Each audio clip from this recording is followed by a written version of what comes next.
안녕하십니까? 이베스트 투자증권 염동찬입니다. 9월 18일 빠르고 간단한 빨간 시황 시작하도록 하겠습니다. 어제 뉴욕 증시 하락세로 마감했습니다. 어제 뉴욕 증시 보면은 장 초반에 이렇게 밀리고 장 중후반 같은 경우에는 이렇게 그 바닥에서 계속해서 유지하는 모습을 보였는데요. 어제 사실 특별한 이슈가 나왔었던 건 없었습니다. 그냥 기존 이슈를 재탕하는 정도였는데요. 뭐 다음 주에 FOMC가 있다. 증세 때문에 우려가 된다. 경제 성장률이 좀 둔화하는 것 같다. 뭐 이런 내용들이 계속해서 다시 한번 반복되는 모습이었습니다. 좀 특징적이었던 거를 말씀드리면은 미국보다는 유럽의 이슈를 설명드려야 될 것 같은데요.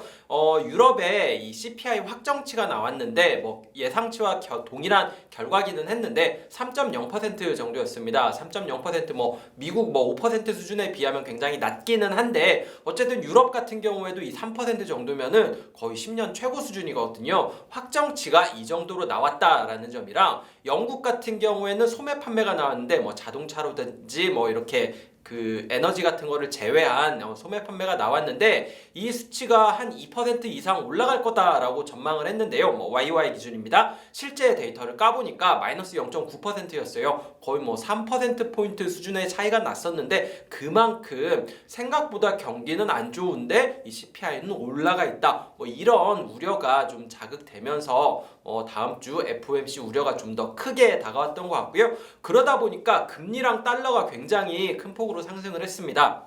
달러 같은 경우에는 거의 뭐 올해 연고점 수준에 도달할 정도로 빠르게 올랐는데요. 그러다 보니까 당연히 원자재 가격도 안 좋았고 시장도 전반적으로 약한 모습을 보였다. 이렇게 요약을 하시면 될 것 같아요. 하나 다만 특이했던 거는 금리가 이렇게 올라가면은 당연히 금융주 올라야 될 것 같잖아요. 근데 어제 금융주도 오르지 않았습니다. 제 생각에는 이거는 뭐 당연히 금리 오르면은 금융주 좋다 이런 단순한 공식이 아니라 금리도 오르고 여기에다가 증세 이슈도 있고 금융시장 변동성도 커질 수 있고 뭐 이런 요인들이 다 합쳐지다 보니까 금리가 올라감에도 불구하고 금융주가 강하지 못한 게 아니었나라고 생각을 하고 있습니다.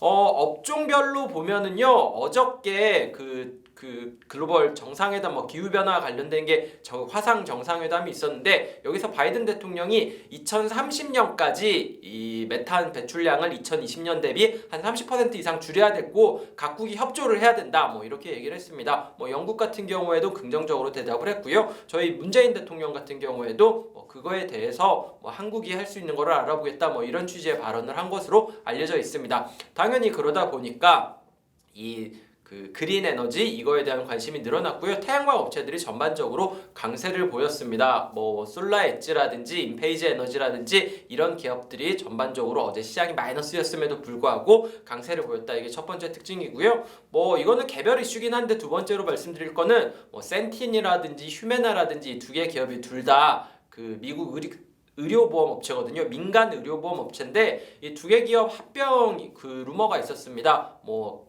주기적으로 이쪽에서는 나오는 얘기기는 하는데 뭐 내용이 좀 재밌더라고요. 휴메나 분석 근처에서 센틴 근처에서 휴메나의 전용기가 발견됐다 뭐 이런 루머가 나오면서 다시 합병 얘기를 하고 있는 거 아니냐라는 루머가 있었고요. 뭐 이것보다는 좀 하락한 종목 쪽에서 인사이트 얻을 수 있을 만한 게 있을 것 같은데요. 화이자가 약세를 보였습니다. 약세를 보이는 이유는 이 FDA에서 부스터샷에 대해서 뭐 FDA 자문위원회죠. 정확하게는 부스터샷에 대해서 좀 논의를 한 다음에 어떻게 할 거냐라고 투표를 붙였는데요. 16명이 반대, 2명이 찬성. 그러니까 부스터샷을 16명이 반대하면서 결국에는 이렇게 승인하지 않는 걸로 됐습니다. 다음 주부터 그러니까 20일 포함된 주간부터 바이든 행정부가 부스터샷을 시작할 거다라고 했는데 이것도 계획에 차질이 생기게 된 상황인 거죠. 뭐 마지막으로 말씀드릴 종목은 이 US 스틸인데요. 어제 철강 업체들이 전반적으로 그렇게 좋지는 않았습니다. 뭐 달러화가 강세를 보이다 보니까 제품 가격도 하락을 했는데 뭐 US 스틸 같은 경우에는 다음 분기 실적이 뭐 사상 최대가 될 것 같다라고 긍정적으로 발표를 했는데 여기에 추가적으로 공장을 증설할 거고 이 공장은 뭐 내년부터 이제 설비를 시작해가지고 2024년부터 매출액이 잡힐 거다라는 이 내용이 발표가 됐습니다. 사실 어떻게 보면 굉장히 좋은 거였는데 어제 상황을 보니까 이제 제품 가격 상승이라든지 뭐 수요 회복이라든지 이런 이슈 같은 경우에는 모멘텀은 좀 둔화되는 것 같고 이 설비 투자로 인한 그 비용은 계속 발생하는데 매출 같은 경우에는 2024년 이후로 발생하고 뭐 이런 우려들이 좀 커지다 보니까 뭐 US 스틸 같은 경우에는 하루 만에 뭐 8% 이상의 약세를 보였습니다.